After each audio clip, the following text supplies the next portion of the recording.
ating kanya-kanyang upuan.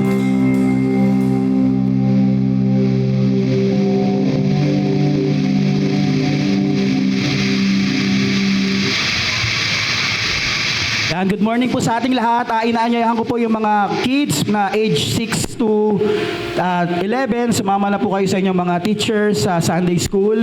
Sa baba, ayan. Sige, pila na kayo sa labas. At sa atin naman po dito, nasa sanctuary po natin. Hanap po tayo ng magandang pwesto, magandang upuan. At pwede na magpunas-punas ng pawis sa mga pinagpawisan kanina. Tunay nga po na itong umagang ito ay napakaganda. Amen? Maganda po itong umagang ito. Amen? Dahil tayo po ay pinagpala ng Panginoon. Pwede bang pakisabi sa iyong katabi, good morning brother, good morning sister.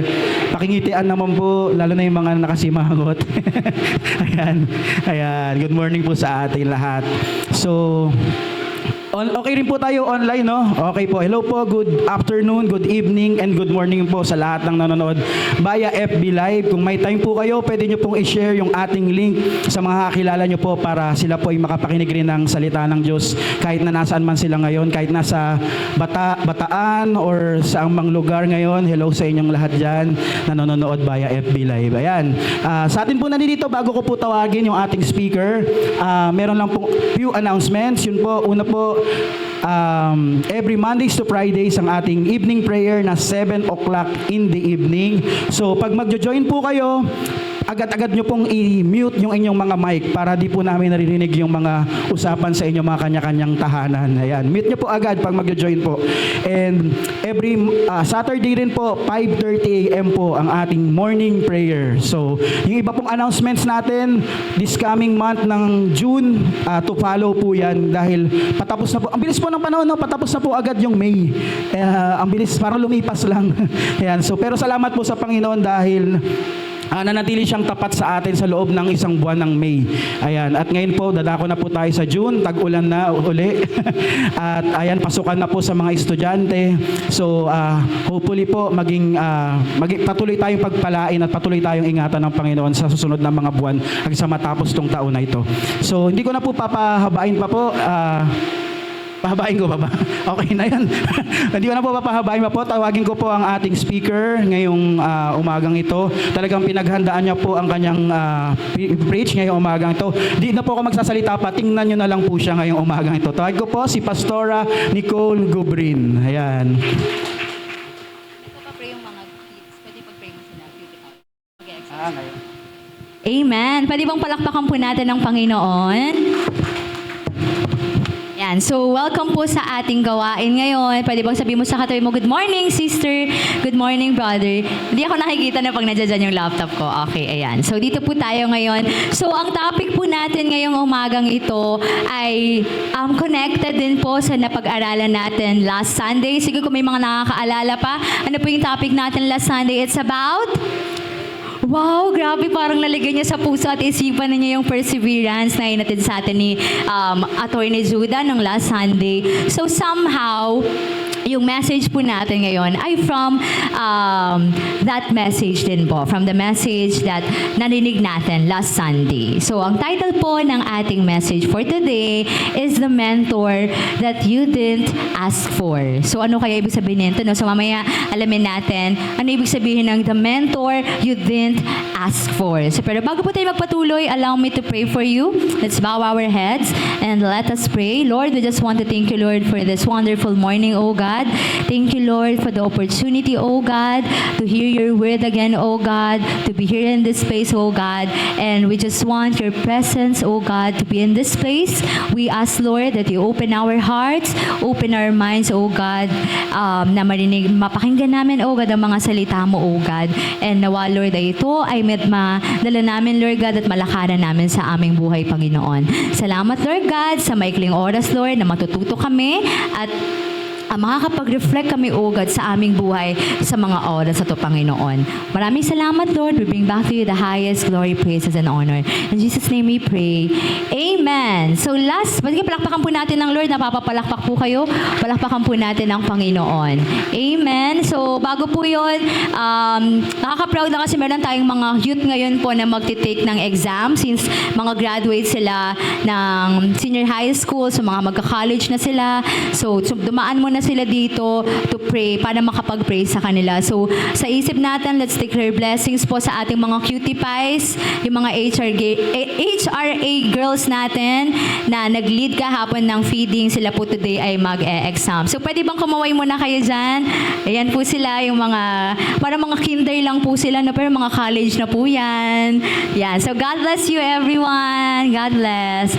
Ayan. So, last Sunday, we were reminded about the power of what?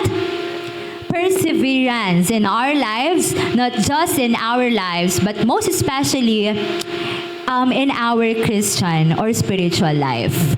And the message for today po is connected doon sa topic natin na perseverance. So meron tayong kinuhang verse from the verse na binasa lang natin last Sunday. At yun po ay makikita sa 1 Corinthians 9:25. So ito pa rin po ay si Paul. Parang nung mga nakaraang araw, parang paborito natin si Paul. And I hope na sa mga pag-aaral natin ay patuloy natin na nakikilala yung mga iba't ibang characters from the Bible. So sabi dito, pag binuksan niyo po yun yung Bible, yung 1 Corinthians 9:25 is about the need for self-discipline. Sabi po dito, 1 Corinthians 9:25, everyone who competes in the games goes into strict training. Lahat daw po ng lahat ng mga kumukompete or sumasali sa mga games goes into what daw po, ano daw po pinagdadaanan nila? Strict training. They do it to get a crown that will not last, but we do it to get a crown that will last forever.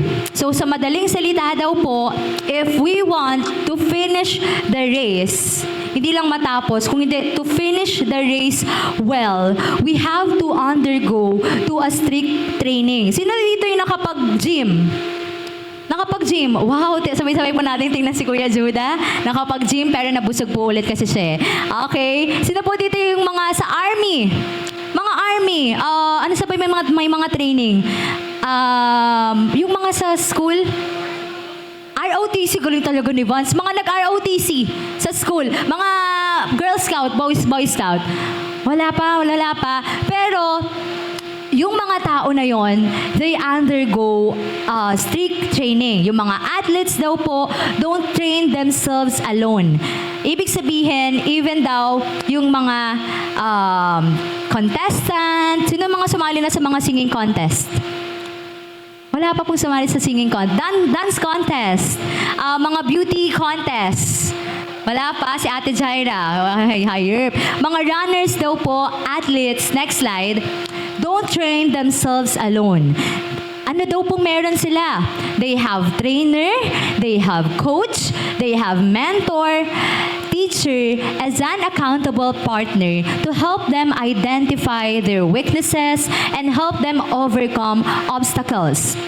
Para daw po ma-improve nila yung kanilang performance at ma-reach nila yung kanilang goals. Yung mga great players, yung mga athletes, mga amateur singers, na mga The Voice, mga The Clash, they have coaches, diba? Kung sumali kayo ng mga The Voice, merong mga coaches din yun and they undergo a strict discipline or training to reach their goal. Diba yan yung mga sample natin na coach dyan? Sino nga yan? Ano na po yan? Yung number 1, basketball coach.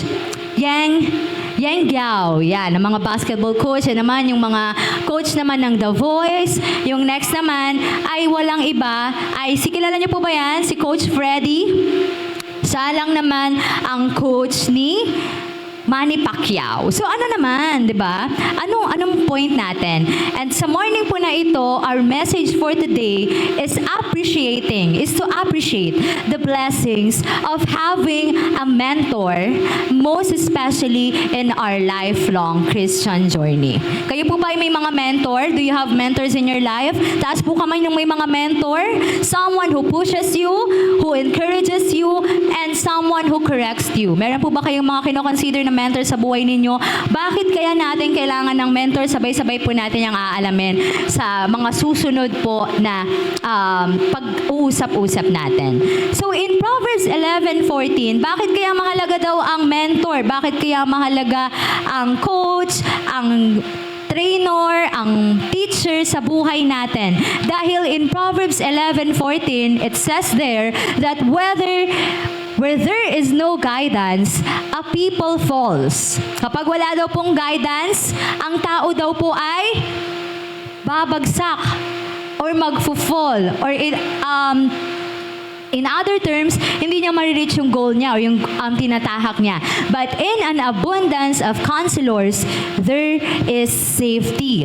In Ecclesiastes 4:19-10, two are better than one, because they have a good return for their labor. If either one of them falls down, one can help the other up. But pity anyone who falls and has no one to help them up. Bakit po natin bakit daw kailangan natin ng teacher, ng trainer, ng coach, and ng guidance sa buhay natin? Dahil daw po, two are better than one. And where there is no guidance, people falls. Nakikita niyo na po ba kung saan tayo papunta ngayong umagang ito? Even though, kahit po naman ang mentor ay hindi naman talaga siya binigkas or hindi natin siya nakita sa Bible, there are many instances daw po na kung saan sa Bible, someone who is wiser and most experienced ay tinuruan yung tao na kailangan ng wisdom. Amen? And sabi po dito, mentoring is a way of raising up mature Christian disciples within the body of Christ. Amen? Imagine niyo kung yung mga great boxers, kung yung mga magagaling na boksingero, magagaling na kumakanta, ng mga singers, ng mga dancers, ng mga MVP na sa basketballs or saan mang sports ng buhay, meron pa rin silang binabayaran na coach. Diba? Amen? I'm sure yung mga coach, yung mga trainer na kailangan mo, o mag-gym ka lang, diba binabayaran po yun? Diba? And how much more na tayo as simpleng tao lang ng buhay, na anytime, pwede tayong magkamali, at anytime, maaring may mangyari sa atin at kailangan natin ng guidance. How much more tayo na kailangan din natin ng someone who will guide us, who will push us, and who will correct us sa buhay natin. At alam niyo po ba na marami daw pong characters sa Bible na nag-demonstrate ng mentor and mentee relationship. Pag sinabi nating mentor, ano daw po yung mentor? Yung mentor daw po, yung the one who instructs, the one who teaches, the one who direct, di ba? Yung tinuturuan niya. And yung mentee naman daw po, yun naman daw po, yung nag-receive ng bagong knowledge, ng bagong wisdom from the mentor. Amen? So, sino-sino po ba yung mga characters sa Bible, yung nagpakita ng mentor and mentee relationship?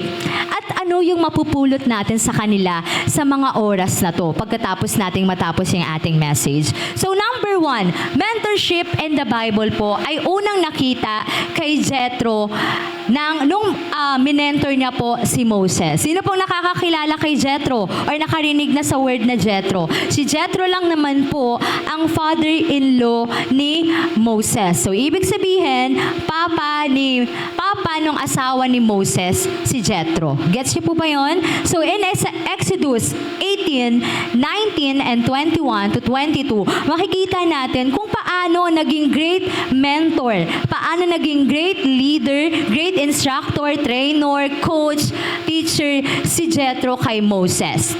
So, sabay-sabay po nating basahin ang story ni Jethro and Moses. And during this time po, this was happened during their wilderness journey. Naalala ba po niyo sa mga previous topic natin na naglakad yung mga Israelites kasama si Moses sa wilderness. Dahil sa katigasan ng ulo nila, inabot sila ng 40 years nang paikot-ikot doon sa wilderness, doon sa kawalan. So, dito po sa Exodus 18:19, 21 to 22, mababasa natin kung paano naging mentor si Jethro kay Moses. Listen, sabi ni Jethro, listen now to me and I will give you some advice and may God be with you. Sabi ni Jethro kay Moses, you must be the people's representative before God and bring their disputes to Him. but select capable men from all the people, men who fear God, trustworthy men who hate dishonest gain, and appoint them as officials over thousands, hundreds, fifties, and tens. Have them serve as judges for the people at all times, but have them bring every difficult case to you. The simple cases that can decide themselves, that will make your load lighter because they will share it with you. So again, ito pong verse na to, na kung saan nakita natin si Jethro as mentor kay Moses, ay during their wilderness moments. Na kung saan na siguro si Moses, no, tuliro na siya sa dami ng mga angal ng mga Israelites. Moses, ano ba to? Bakit yung kami dinala dito? Paano kami kakain? Nagugutom na kami, wala kaming iinuman, wala kami makakain, nakatawid nga tayo doon sa Red Sea.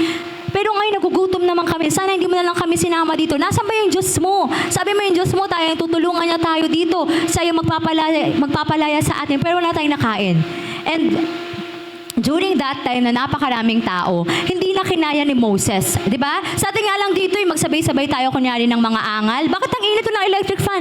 Hindi naman makakaya ng isang tao lang. Wala sana yung ganito, walang tubig, walang walang kung ano man. Hindi makakaya ng isang tao. Pero anong sinabi ni Jethro as a father-in-law to Moses? Sabi niya, Jethro, ano bang ginagawa mo? Yung ginagawa mo, mahihirapan ka dyan. Mababurn out ka dyan sa dami-dami, sa over 1,000 of people na nililit mo at iniisa-isa mo yung mga concerns ng bawat tao. Mawawalan ka ng lakas. Ang gawin mo, pumili ka daw ng mga the best na tao na makakaagapay mo sa pag-solve ng mga disputes, ng mga concerns ng iba't ibang Israelites.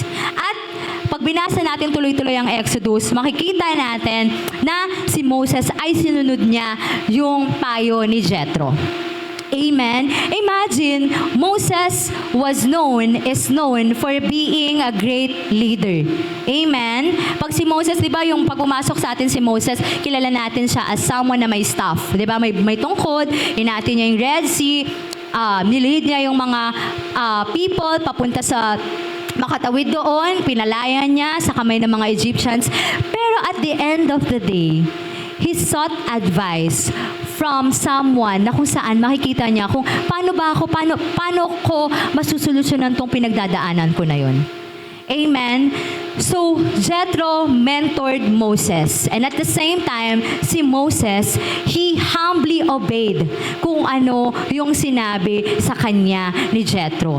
And that's a mentor and mentee relationship. Amen? I'm sure during that time, lahat ng mga angal, ng mga disputes, mga problema ng mga Israelites ay unti-unting nasolusyonan. Amen? Kung bakit sa atin, ang sabi ni Jethro sa kanya, maghanap ka ng mga great leaders mo na makakaagapay mo, na kung saan siya'y magiging kaliwa at kanan mong kamay para tumulong sa'yo. Amen? Amen? So next, sino kaya yung isa pang nagpakita ng mentor and mentee relationship sa Bible? First is Jethro and Moses. Next is Moses and Joshua. Amen. So, kilala niyo po ba si Joshua? Si Joshua ay kasama niya din doon sa pag-iikot nila sa wilderness moments nila. And Joshua was chosen by God to take over Moses' leadership role, guiding the people of Israel into the promised land. Amen. Pag dinapos natin, basahin po yung Exodus, makikita natin na dahil sa sobrang katandaan na ni Moses, sa 120 years niyang nabubuhay, hindi niya na kaya pang ipagpatuloy yung leadership na nagawa niya sa Israelites. Amen. Nakita natin dito na inordain niya na si Joshua to be as a leader, di ba? To be a leader doon sa mga Israelites people para makatawid sila ng promised land. Amen? So, nasa natin makikita kung paano nagkaroon ng mentor and mentee relationship si Moses and si Joshua. In Deuteronomy 31:7-8, sabi po dito, Then Moses summoned Joshua and said to him in the presence of Israel. Sabi niya kay Joshua, ang sabi ni Moses kay Joshua, Joshua, be strong and courageous, for you must go with this people into the land that the Lord swore to their ancestors to give them, and you must divide it among them as their inheritance. The Lord himself goes before you and will be with you. He will never leave you nor forsake you. Do not be afraid. Do not be discouraged. Sa paanong paraan, nakita natin yung pagiging mentor ni Moses kay Joshua. Dito sa Deuteronomy 34 verse 9. Now, Joshua, son of Nun, was filled with the Spirit of wisdom because Moses has laid his hand on him. So the Israelites listened to him and did what the Lord had commanded him. Amen. Si Moses daw po was mentored Joshua na maging next leader ng mga Israelites. Amen. True, makikita natin dito na as mentor, si Moses, he laid his hand papunta doon kay Joshua para i-bless niya at i-ordain niya as next leader of Israelites. Amen. So yun yung mga some of the examples ng mentor and mentee relationship sa Bible. Next, last two. Sino pa ang nagpakita ng mentor and mentee relationship? Walang iba kundi ang favorite natin for the past few weeks. Walang iba kung hindi si Paul and Timothy. Paul mentored Timothy. Sa paano kayang paraan? At sino kaya si Paul and Timothy? Kasi di ba naalala nyo, last time po, ang pinag-aralan natin was Paul and Silas. Naalala nyo na, si Paul and Silas, habang paglalakad nila, meron silang na-encounter na possessed woman, hanggang sa kinulong sila, nag-earthquake, nakalaya sila.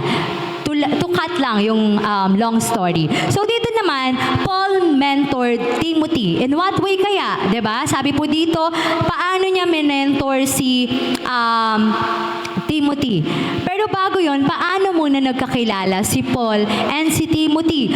Paul met Timothy on his second missionary journey through the Mediterranean and became his spiritual mentor. So nagkita lang po sila ni Timothy during his journey, and si Timothy daw po ay naging kanyang spiritual mentee. And si Paul naman daw po yung naging spiritual mentor ni Timothy. Timothy joined Paul on his journeys, and their relationship grew to the point that Paul called Timothy my true son in the faith. So sa paanong paraan minentor ni Paul si Timothy? Alam to lang lahat ng kabataan yung verse na to, favorite ng mga youth. In 1 Timothy 4:11 to 12, command and teach these things. Sabi niya, don't let anyone look down on you because you are young, but set an example for the believers in speech, in conduct, in love, in faith, and in purity. Until I come, devote yourself to the public reading of the scripture, to preaching and to teaching. Do not neglect your gift, which was given you through prophecy when the body of elders laid their hands on you. And in Philippians 2:19 to 23, sabi po dito, sabi ni Paul sa mga taga-Pilipay, yung verse na ito ay sinusulat niya habang po siya ay nakakulong. Amen?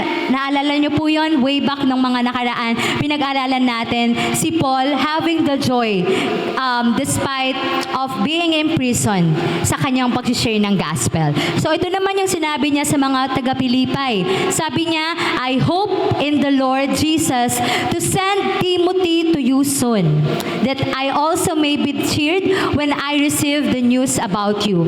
I have no one else like him. Sabi ni Paul, wala na akong iba pang kagaya ni Timothy who will show you genuine concern for your welfare. For everyone looks lose out for their own interests, not those of Jesus Christ. But you know that si Timothy daw po has proved himself because as a son with his father, he has served him with me in the work of the gospel. Sabi pa ni Paul, I hope therefore to send Timothy as soon as I see how things go with me.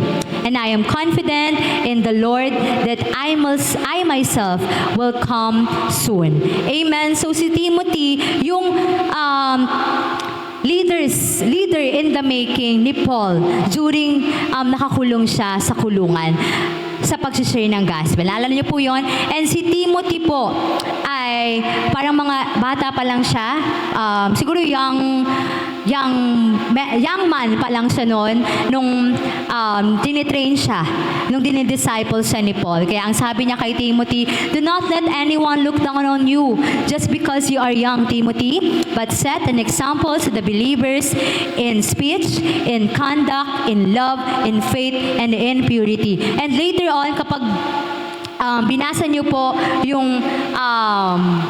yung book ng Timothy, ng Acts, makikita niyo po kung paano naging leader si Timothy doon sa mga naiwanan po ni Paul. Amen? So last, sino pa kaya yung great teacher sa Bible? Meron po ba kayong guess? Sino po sa tingin nyo? Si Jesus. Wow, ang galing-galing nyo naman. Sabi po dito, kasi naka-flash na pala. Jesus mentored the 12. Sino po yung 12? 12 disciples. Amen. Jesus is known as Rabbi. Alam niyo po ba yon? Rabbi means teacher. Amen. Amen. Isipin nyo, bakit kailangan natin ng teacher sa buhay? Bakit kaya kailangan natin ng someone who will correct us? Someone who will push us? Bakit? Dahil si Jesus na pinagsisilbihan natin is a great teacher. Amen? During His time sa mga disciples, siya po ang nagturo at nag-guide sa kanyang mga disciples. Amen? Jesus taught the disciples that they should be servants. Amen? Yung 12 disciples po niya, ang una niyang tinuro doon sa 12 disciples niya ay maging servant. Amen? He spent time with him and he wanted them to practice. Jesus wanted the disciples to practice doing what he had showed them. Amen? In John 13:12 to 15, dito pinakita ni Jesus na dapat daw po ang mga disciples ay maging servant like Jesus. Amen? Si Jesus, hindi naman siya pumunta dito to napagsilbihan. Amen? Dahil Jesus came to serve. Amen? In John 11:12 to 15, when He had finished washing their feet, He put on His clothes and returned to His place. Sabi po niya, do you understand what I have done for you? Ito pong time na to ay kung saan hinugasan ni Jesus yung mga paa ng disciples. Amen? Isa sa mga humble way ni Lord na pinakita sa kanyang disciples na tayo po ay dapat katulad ni Jesus, naguhugas ng paa ng ibang tao. Literal man o hindi, kailangan tayo daw po ay nagsiserve sa ibang tao. And we are here to serve, not to be served. Hindi para mapagsilbihan. Amen? Sabi dito, ang sabi niya sa kanyang mga disciples after washing their feet, do you understand what I have done for you? Naiintindihan niyo ba yung ginawa ko sa inyo? He asked them, you call me teacher and Lord, and right so, for that is what I am. Now that I, your Lord and teacher, have washed your feet. Ako na inyong guro, ang inyong teacher ay hinugasan ng inyong paa. Kayo din, you also should wash one another's feet. I have set you an example that you should do as I have done for you. Amen. Ito yung mga moments na to, ito yung kung saan yung time na sinasama ni Jesus, yung 12 disciples sa pagmi-minister niya. Amen. Sino yung kasama ni Jesus nung pinagaling niya yung bulag? Yung pinalakad niya yung hindi makalakad. Amen. Walang iba kung hindi ang kanyang mga disciples. Bakit? Jesus was training His disciples during that time.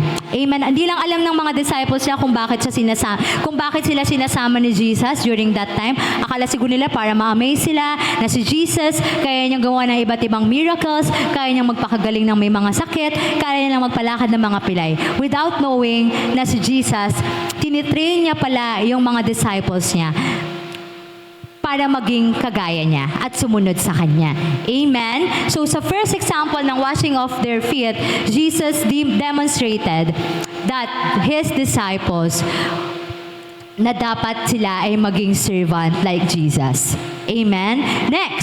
Sa next naman po, Jesus wanted them to practice doing what He had showed them.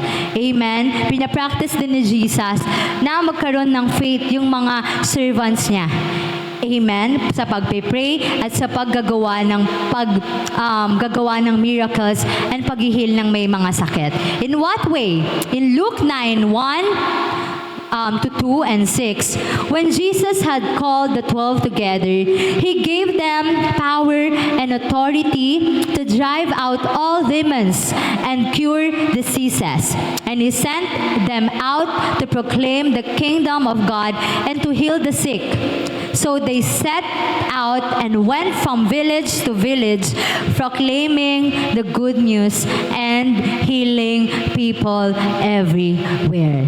Amen. Naalala niyo po isa sa mga preaching natin nung tinanong ng mga disciples, gusto din namin yan, Lord, yung ginagawa mo. Gusto din namin na gumawa ng mga miracles. Gusto din namin mag-pray yung may mga sakit. Gusto din namin pagilingin yung may mga nararamdaman. Anong sabi ni Jesus? If you have faith and if you believed in me, magagawa ninyo ang lahat ng bagay na iyon.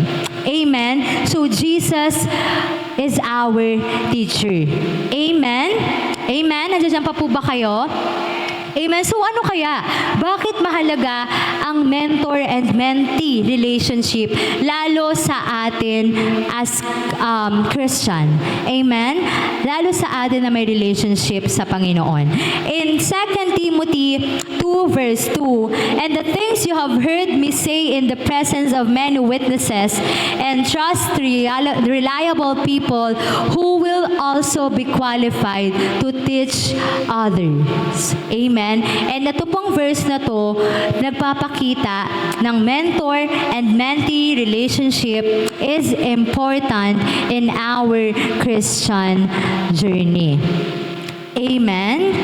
Amen? And in your journey, amen, sabi natin nakaraan, may kanya-kanya tayong race, may kanya-kanya tayong karera, may kanya-kanya tayong journey. And in your journey of faith and life, sabi po dito, having a mentor is one of the greatest blessings God can give you. Amen. Throughout the scriptures na binasa natin, ng mga verse, ng mga samples of mentor and mentee relationship, we see the importance of wise counsel and the impact of having someone na makakasama natin sa paglalakad sa journey natin, someone who will guide us and who will encourage us along the way. Amen. Pwede natin sabihin, pwede naman ako umupo sa paa ni Jesus. Amen. Pwede natin sabihin, pwede naman ako umupo sa paan ni Jesus, since si Jesus ay kilala as Rabbi. Amen. Or travel around the world with an apostle. But it doesn't mean na yung discipleship daw po ay hindi para sa atin. Amen. Pwede sabihin natin, nagbabasa naman ako ng Bible. Nagpipray naman ako. It doesn't mean na yung discipleship ay hindi para sa atin. In fact, Jesus sent the Holy Spirit to help us make disciples. Amen? Amen? Ano kaya ang kahalagahan? Next slide. The question is, throughout the samples of mentor and mentee relationship na binasa natin, ano kaya? What is the hidden blessings of having a mentor? Amen? Kasi minsan, yung having a mentor, a teacher, a leader, yun yung isa sa mga bagay-bagay na natitake for granted natin. Bakit? Akala kasi natin, they control us, akala nila, hawak tayo nila sa leeg, akala nila, kinokontrol nila tayo, minamanipulate nila tayo without seeing the brighter side na at the end of the day, yung mga tinuturo sa atin, yung mga sinishare sa atin ng mga mentors natin will help us along the way. Amen? So what is the blessings of having a mentor sa buhay natin? Amen? Number 1. Tatlo lang po ito para mabilis nating maalala. Number 1 blessing of having a mentor, a leader, a teacher, or everything is you have an accountable partner. Amen? Kaya sabi kanina, yung mga runners daw, yung mga yung mga runners, yung mga contestant, yung mga athletes, they go under strict training.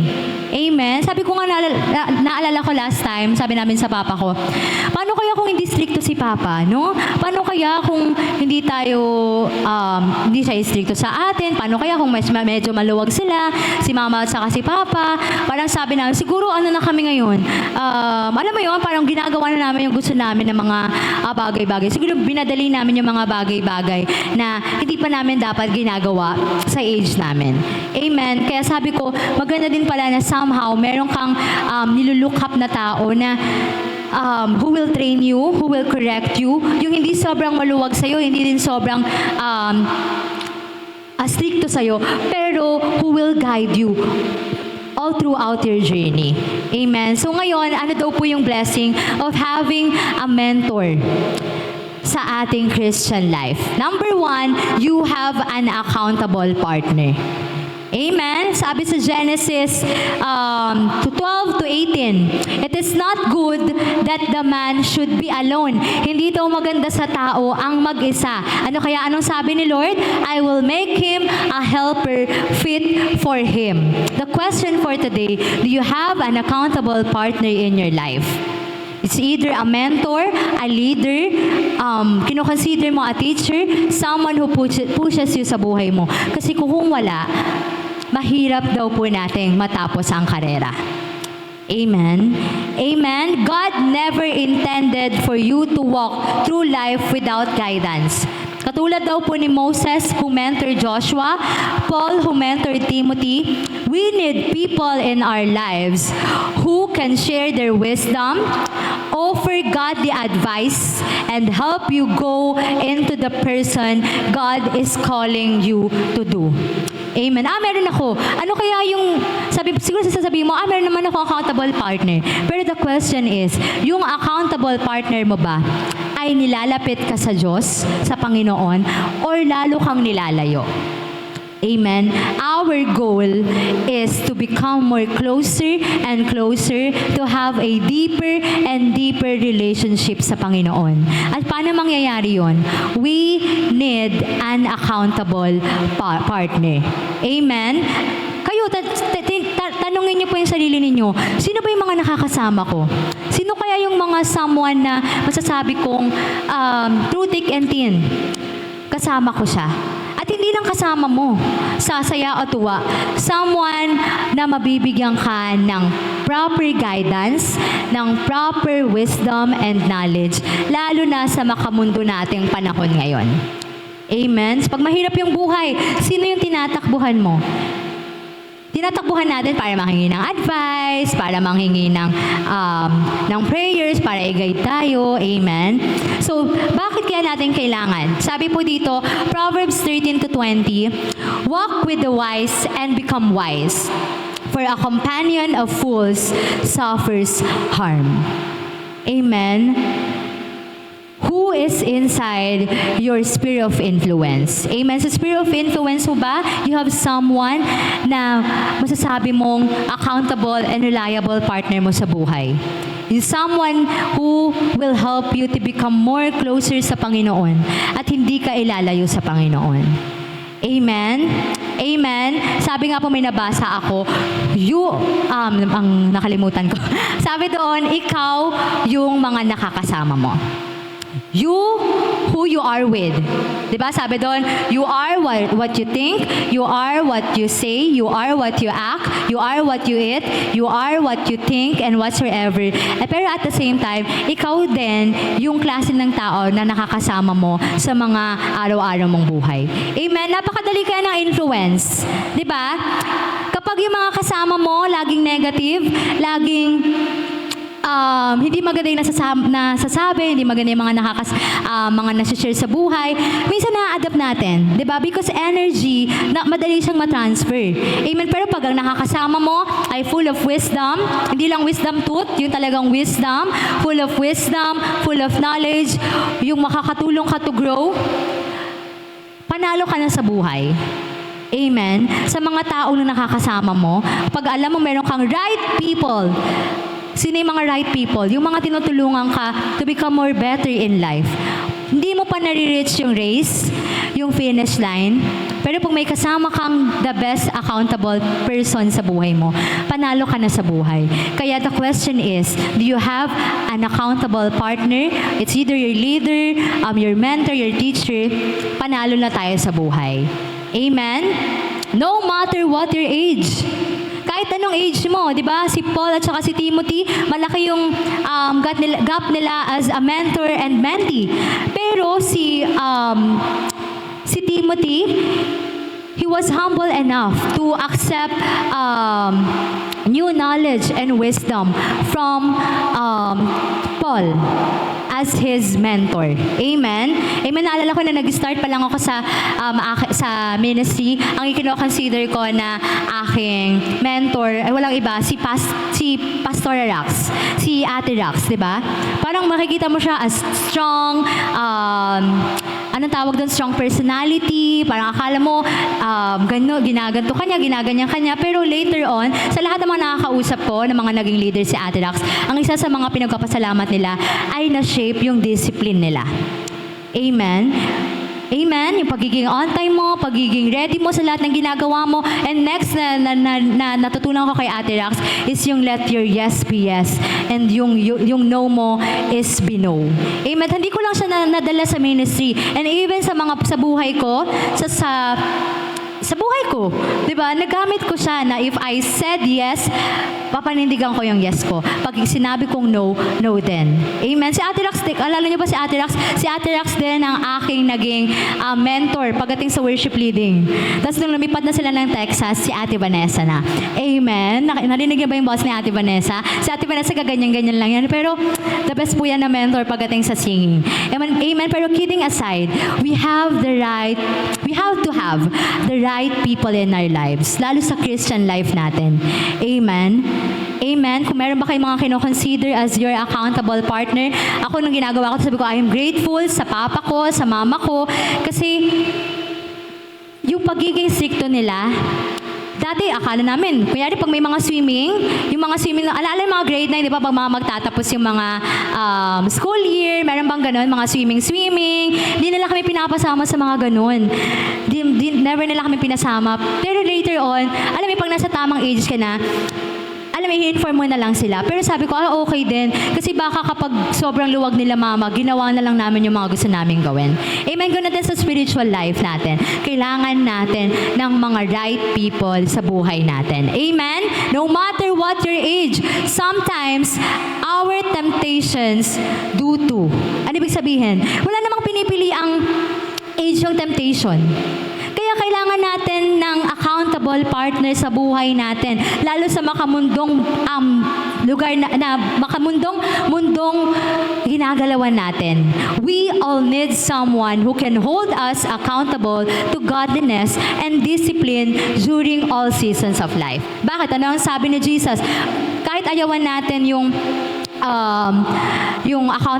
having an accountable partner, minsan gusto natin pero minsan ayaw natin. Sabi ni Jesus, the spirit is willing, but the flesh is weak. Amen? minsan, sa buhay natin, minsan gusto natin magbasa ng Bible, minsan gusto natin mag-devotion, minsan gusto natin umattend ng prayer, pero yung flesh natin ayaw. Amen? Ano ba yung flesh? Tinatamad tayo, inaantok tayo, ang dami nating reasons. Pero if you have an accountable person in your life, may nagre-remind sa'yo. Amen? May magre-remind sa'yo, "Hoy brother, umattend ka naman ng ano natin. Hoy brother, umattend ka naman ng prayer natin. Uy, brother, magiging masaya kami kapag umattend kayo ng Sunday worship natin. Uy, brother, nagbasa ka na ba ng Bible? O, brother, nag-pray ka na ba?" Di ba, we have someone na who will help us na gawin yung mga bagay-bagay na napakasimple lang, pero hirap na hirap tayong gawin. Amen? Amen? At tayo as mentee, ano yung response natin doon sa mga reminders na yon? Amen? Amen. Sabi dito, bakit natin kailangan ng accountable partner? Because our spirit is willing, pero yung laman natin ay mahina. Amen? Whether we like it or not, yung mga temptations na sa paligid lang. Imbis na aatin ka na ng worship service, bigla kang kinatok ng antok, matutulog ka na lang. Pero you have an accountable partner na magre-remind sa'yo. Nandito ka ngayon at ang ganda-ganda mo pa. Amen? Amen? Bakit pa natin kailangan ng accountable partner? Because it says in Proverbs 27 verse 17, "As iron sharpens iron, so one person sharpens another." Ano ang nakakapagpatalim sa bakal? Ano po ang nakakapagpatalim sa bakal? Or sa iron? Iron din, di ba? Kapag nakita niyo yung kutsilyo, nakita ko to sa mga chef boy, chef boy logger natin. No? Kaya, pag may mga nagluluto, pinapahasa nila yung kutsilyo sa pamamagitan din ng kutsilyo. Di ba? So, ganun din sa atin. Ano ba ibig sabihin ng Proverbs na to? As iron sharpens iron, so one person sharpens another. If we have an accountable people in our lives, we have the opportunity to share yung mga bagong wisdom, yung mga bagong knowledge na nalaman natin. And at the same time, meron din tayong opportunity to receive new knowledge and wisdom sa buhay natin. Amen. Alam niyo po, everyday, lalo kong nare-realize na ang dami ko pang hindi alam. Amen. At super grateful ako na I have the right people in my life na tutulungan ako para ma-gain ko yung mga knowledge and wisdom na kailangan ko sa buhay. Amen? Amen. Hindi lang sa ministry, di ba? Kailangan natin ng right people sa school, sa work, kasi either yung mga kasama mo could bring out the best in you o yung worst sa'yo. Amen? Kaya it is a good reminder that we should have an accountable partner in our life. Amen? It's ano din daw po 'yon. It's recognizing having an accountable partner is recognizing that you don't know everything and that God has placed people in your life for a reason. Yung mga mentors daw po natin are gift from God. Nakikita nyo ba 'yon? Or sa tingin nyo, pasakit lang yung mga leaders nyo, pasakit lang yung mga mentors, yung mga teachers sa buhay? Hindi daw. Sabi dito, nandito daw po sila, binigay daw po sila sa atin to help us navigate life's challenges, grow in our faith, and become more like Christ. Hindi lang daw sila tagabigay ng answer, but to walk along sa buhay natin, offering support, encouragement, and accountability. Amen? When you allow someone with more experience to pour into your life, hindi lang naman daw tayo yung nag-gain ng knowledge. Even yung mga mentors natin, natututo sa atin. Amen? Paano ba magiging magaling yung mentor? Yung teacher o yung leader? Kapag nagiging magaling din, kapag nagiging mahusay din, yung kanilang nililid. Amen? Kaya yung mentor and mentee relationship, hindi lang siya one way. It's a two-way relationship. Amen? Pag si mentor ay naglilid, susunod ba si mentee? Pag hindi sumunod si mentee, walang marireceive si mentee, walang matututunan si mentee. Pero kapag si mentee ay nag-obey, may natututunan din si mentor. Kaya it's a two-way relationship.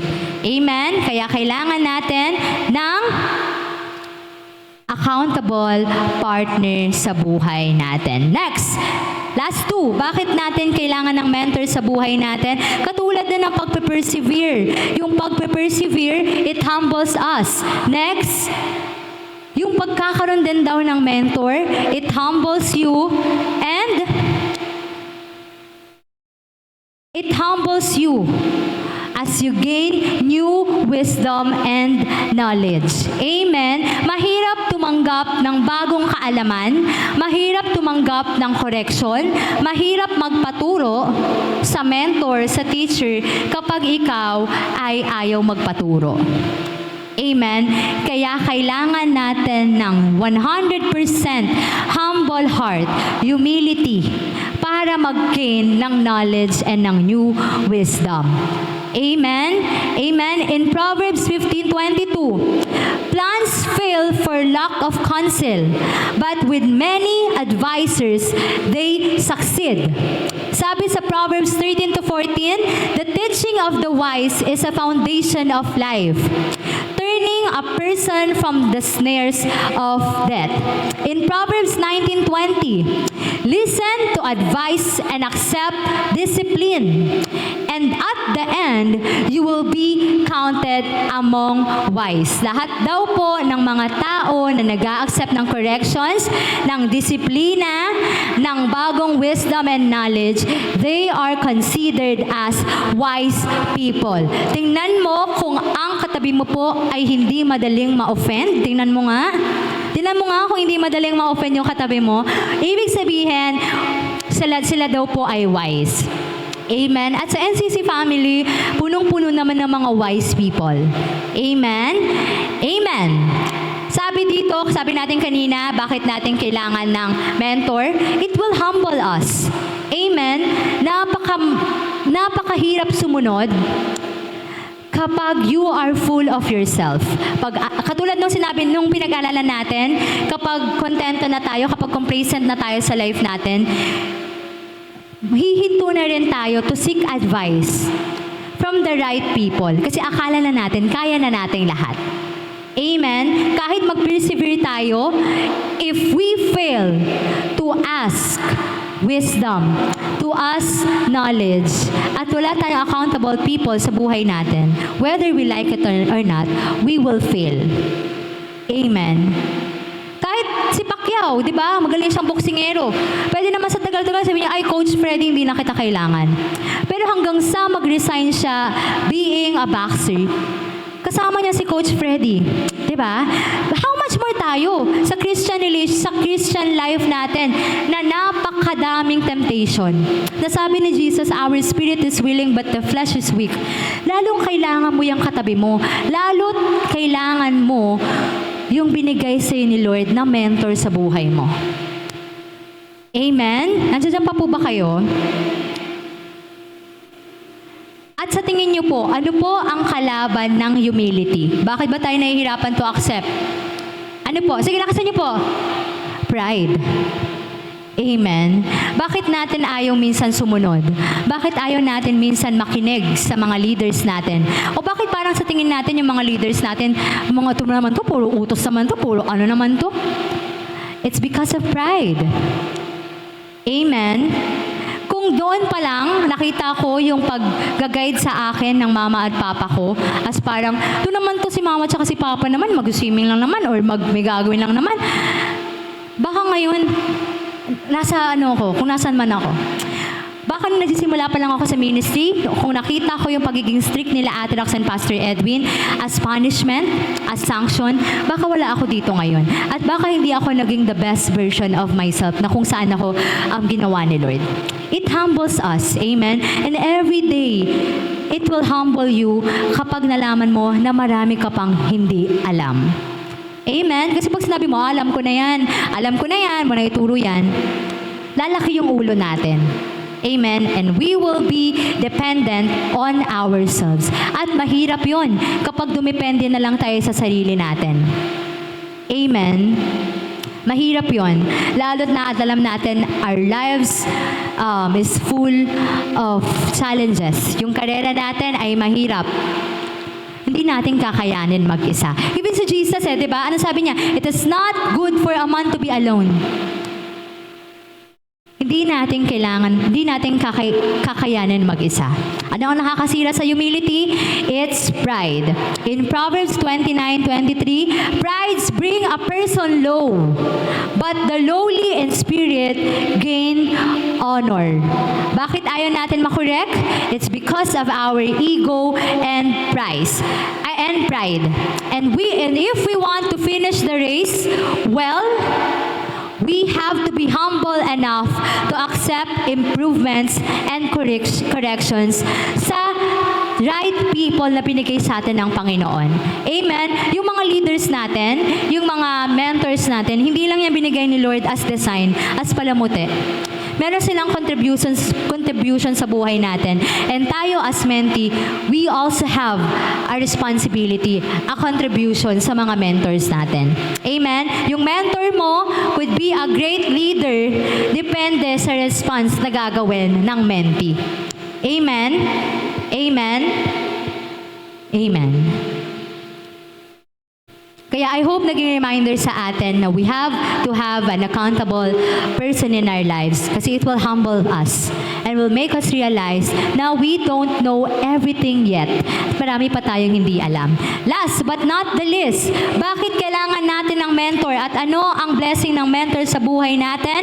Last, number 3 is hindi mo na kailangang tapusin ang karera mag-isa. You don't need to finish the race all on your own if you have a mentor, an accountable person, or a leader in your life. Naalala niyo siya? Sino nga siya? Redman? Naalala niyo siya? Siya yung tumakbo na may nasiraan na ligament. Pero, tinapos niya ba yung karera mag-isa? Hindi. Meron siyang accountable person. Ang papa niya, yung father niya, at inalalayan siya. Tinulungan siya, and-encourage siya.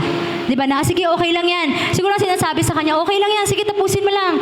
Okay lang yan. Di ba, ang nakita niya pa sa video, inaalis ng papa niya yung mga distraction di ba? Parang pinapatabi niya yung mga lumalapit.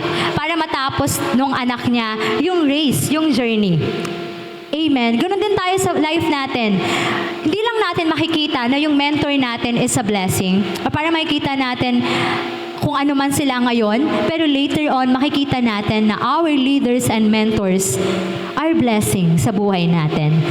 In 1 Thessalonians 5:11, therefore, encourage one another and build each other up, just as in fact you are doing.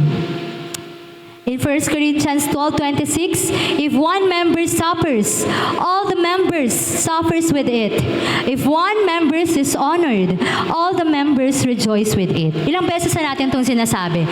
Amen? Na walang ibang magre-rejoice, unang magre-rejoice sa mga tagumpay mo kung hindi yung accountable person mo. Dito sa church, sino yung unang nagsasaya? Yung mga e-group nyo, di ba? Yung mga e-group leader nyo, kayo yung unang nagsiselebrate. Amen?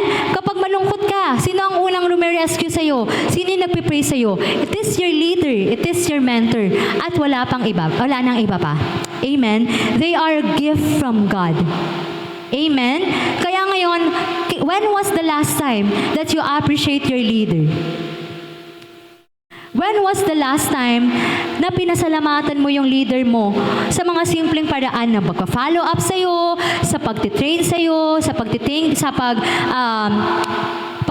sa'yo, to be in the right track? Amen?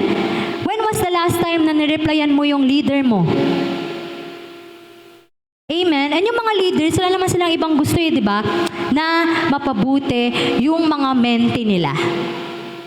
Kaya, if you have a leader in your life, when was the last time na napasalamatan mo sila at na-appreciate niya sila? Amen? Leaders get tired too. Amen? Yung mga mentors natin, napapagod din sila katulad natin na nasa race. Kaya kailangan din tayo nila as mentee in our lives. Amen? Amen? Kasi tao lang din lahat tayo. And we, sabi nga sa nung last Sunday, di ba? We're all in this together. Hindi lang tayo together kapag malungkot. We're all in this together pag hindi lang, pag masaya lang. We're all in this together, hindi lang kapag umiiyak ka, hindi lang kapag kailangan mo ng prayers. We're all in this together kapag may victory ka din na nararanasan. Amen? Naalala niyo pa ba yung mga mentors niyo, yung mga accountable partners niyo kapag masaya na? Kapag nakuha niyo na yung pinag-pray ninyo as a group? Amen. So we're all in this together. Romans 15:5, may the God who gives you endurance and encouragement give you the same attitude of mind toward each other that Christ Jesus had. Seek out a mentor. Amen. Yung mga mentors natin dito, amazing. Pag nag-search ka sa Google, magkano yung, pag naghanap ka ng trainer, ng teacher, may bayad per hour. Amen? And yung mga mentor natin dito sa church, they're all volunteers. They sacrifice their time, their effort, even their lives to reach out to those people na kailangan ng guidance. At minsan, natitake for granted natin yung mga leaders natin. Amen? Kaya ko na mag-isa. Bahala ka na dyan. Amen? Anong attitude yon? It's pride. Diba? Minsan, ang pride natin yung magpapahamak sa atin. Amen. May we remember all our mentors, our leaders, despite the situation of our lives. Kahit na masagot na yung mga prayers natin, kahit successful ka na sa buhay, kahit kaya mo na, may we all remember yung mga godly mentors na binigay sa atin ng Panginoon. Amen? Nandiyan pa po kayo? Okay, last na po ito. Sabi dito, and if you already have a mentor, kung meron ka na daw mentor sa buhay, invest in that relationship. Being open and teachable as God uses them to shape your character and your walk with Him. Your mentor will rejoice with you, will suffer with you in every season. Your e-group leaders, yung mga e-group leaders natin, sila yung mga mentors natin. Amen? Kahit pa gaano kakulit yan sa GC nyo, kahit gaano kakulit yan re-remind sa inyo, replyan naman natin yung mga e-group leaders natin. Amen? And good job, kasi ngayon meron tayong ongoing discipleship training sa mga leaders in the making natin. And kagabi, I'm sure nag-meet sila. Kailangan ng 100% humility sa pag-attend mo sa ganon, 'di ba? Sa mga discipleship training. And once yung puso mo basag na, it will help you to persevere sa race na binigay sa atin ng Panginoon. Amen? Bakit? Kasi God did not promise that our Christian journey would be easy. Hindi naman pinamis ng Panginoon, anak, sige, sumunod ka ngayon. Yung journey mo, magiging smooth yan. Hindi niya pinangako, di ba?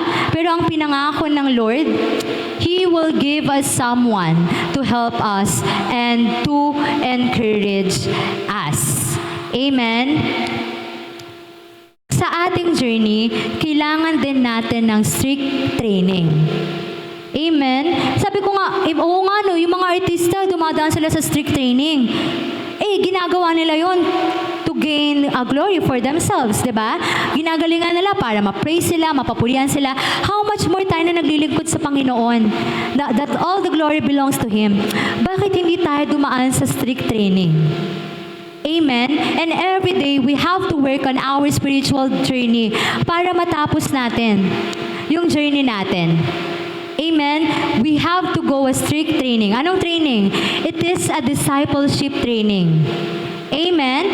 Dahil whether we like it or not, we are all servant. Lahat tayo, we are here to serve. Amen? And we are all disciples. And we need a discipleship training. Alam niyo ba, ito yung discipleship training na free, pero kakaunti yung tao na nag-a-avail. Pero tingnan mo sa mga gym training, sa mga training ng mga ganito, talagang nagbabayad yung mga tao, di ba? To become better. Pero pag tinignan mo yung discipleship training, unting tao lang yung uma-attend. Libre pa yon. Bakit? It's because of the pride. We don't want to be corrected. Amen? Pero wala nang sa NCC. Amen? Amen? Minsan gusto natin ng instant finish line na. We don't want to go under a process. Pero imposible yon. Amen? If runners, athletes, trained well, how much more pa tayong aiming for the crown that will last forever? Amen? Hindi lang naman tayo nag-i-aim sa crown na mabilisan lang. We are aiming for the crown that will last forever. And for us to be able to persevere in this race, we need a discipleship training. Next slide. Next slide. Ano ang kailangan natin? Dito po tayo magtatapos. We need a discipleship training. We need to be trained, be changed, be equipped, and be disciples. And hindi natin to magagawa ng sarili lang natin kasi mahina tayo.